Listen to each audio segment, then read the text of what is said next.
मेरे प्यारे बच्चों, आप सब आ गए। अच्छा हुआ आज आपने मेरी बात सुनकर तीनों इकट्ठे मेरे सामने आए हो। आज मैं आपसे बहुत अहम बात करने जा रहा हूँ। बात यह है कि बेटे, अब मैं बूढ़ा हो गया हूँ और किसी भी वक्त इस फानी दुनिया से जा सकता हूँ। तो आपको मैं चाहता हूँ जो मेरी जायदाद है आप सब में बराबर तकसीम कर दूँ। सबसे बड़ा बेटा जो अरसलान है उसको पूरे हिस्से का आपस में 3 हिस्से मिलेंगे और जो दूसरा निशान है उसको पूरे हिस्से के 2 हिस्से मिलेंगे और जो सबसे छोटा नुमान है उससे पूरे हिस्से का 1 हिस्सा देना। इस तरह ये आपस में बराबर तकसीम कर लेना और आपस में प्यार मोहब्बत से रहना, लड़ाई झगड़ा ना करना, हमेशा एक दूसरे के साथ रहना। जी मेरे प्यारे भाइयों, अब्बू जान तो चले गए इस दुनिया से, अब हम अकेले रह गए हैं। आपको याद होगा अब्बू ने जाते वक्त नसीहत की थी, अब हमें उस तरह नसीहत पर अमल करना चाहिए। प्यारे भाई, आप दोनों मुझे मशवरा दो कि हमारे पास तो 17 ऊँट हैं और हम तीनों में आपस में कैसे तकसीम करेंगे।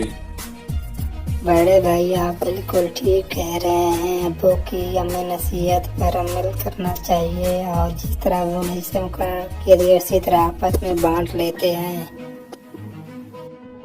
देखिए मेरे बड़े भाई, हम इसे कैसे तकसीम करेंगे। मैं तो सबसे छोटा हूँ और वैसे भी 17 एक ताकत है, इसे आपस में तकसीम करना बहुत मुश्किल है। छोटे की बात सुनकर दोनों बड़े भाई सोच में पड़ गए कि छोटे की बात तो ठीक है, 17 हिस्से को आपस में कैसे तकसीम करेंगे, क्योंकि 17 एक ताकत है। फिर वो सोचते सोचते उन्हें एक तरकीब सूझी। उन्होंने ये तरकीब सोची और उन्होंने कहा कि क्यों ना हम सरपंच के पास जाएं। जी बिल्कुल, ये ठीक है। ऐसा कह के वो गांव के सरपंच के पास चले जाते हैं और उन्हें अपनी समस्या बताते हैं।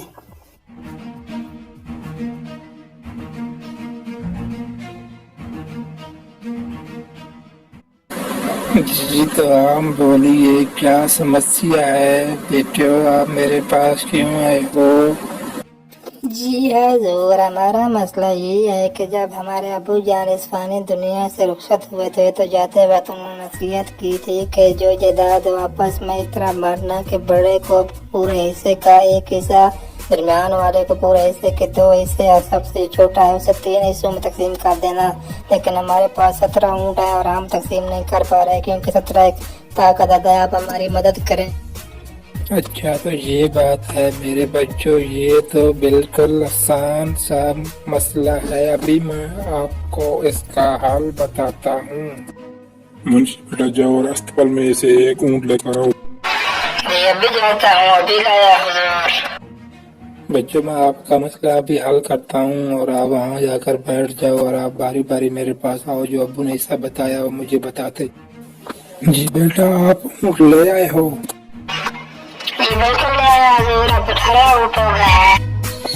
ठीक है बेटा, बाप में से सबसे बड़ा बेटा आ जाए। जी बेटा, आपका कुल हिस्से में से कितना हिस्सा बताया था आपको ने। जी अब्बू ने पूरे हिस्से में से मेरे लिए आधा हिस्सा मुकर्रर किया था। जी बेटा, अगर आपका आधा हिस्सा अब्बू ने मुकर्रर किया था तो 18 ऊँट में से आपको 9 ऊँट मिलेंगे। आप ले जाएं बराए मेहरबानी। इसके बाद सेठ नुमान को बुलाता है। ये तो अपने पूरी जायदाद में से मेरे लिए तीसरा हिस्सा मुकर्रर किया था। जी नुमान बेटा, अगर अब्बू ने आपका पूरी जायदाद में से तीसरा हिस्सा मुकर्रर किया है तो आपको पूरे हिस्से में से 6 ऊँट मिलेंगे। आप इसे ले जाइए और खुश रहिए और मेरे लिए दुआ करना। जी बेटा, अब्बू ने आपका कितना हिस्सा मुकर्रर किया था पूरे जायदाद में से। जी हजूर, मेरे अब्बू ने मेरे लिए पूरी जायदाद का 9वां हिस्सा मुकर्रर किया था।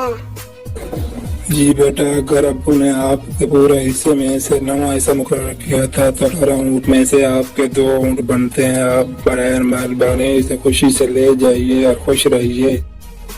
जी बच्चों, अब लगता है मैंने आपकी समस्या हल कर दी है। जिस तरह आपके अब्बू ने इसे बताया तो उसी तरह मैंने बराबर बराबर तकसीम कर दी है और हमने अपनी अक्लमंदी से इस काम को सरअंजाम दिया। आप देखें कि इन 17 ऊँट को मैंने तीनों में कैसे बराबर पर तकसीम किया।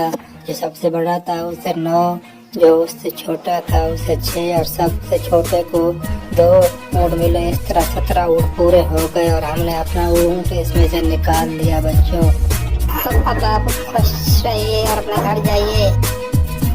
तो उन्होंने सरपंच सेठ साहब का शुक्रिया अदा किया और अपने घर चले गए। कह रहे बच्चों में इस काम से सबक मिलता है कि कोई भी काम मुश्किल काम नहीं होता। अक्लमंदी से मुश्किल काम भी आसान बनाया जा सकता है।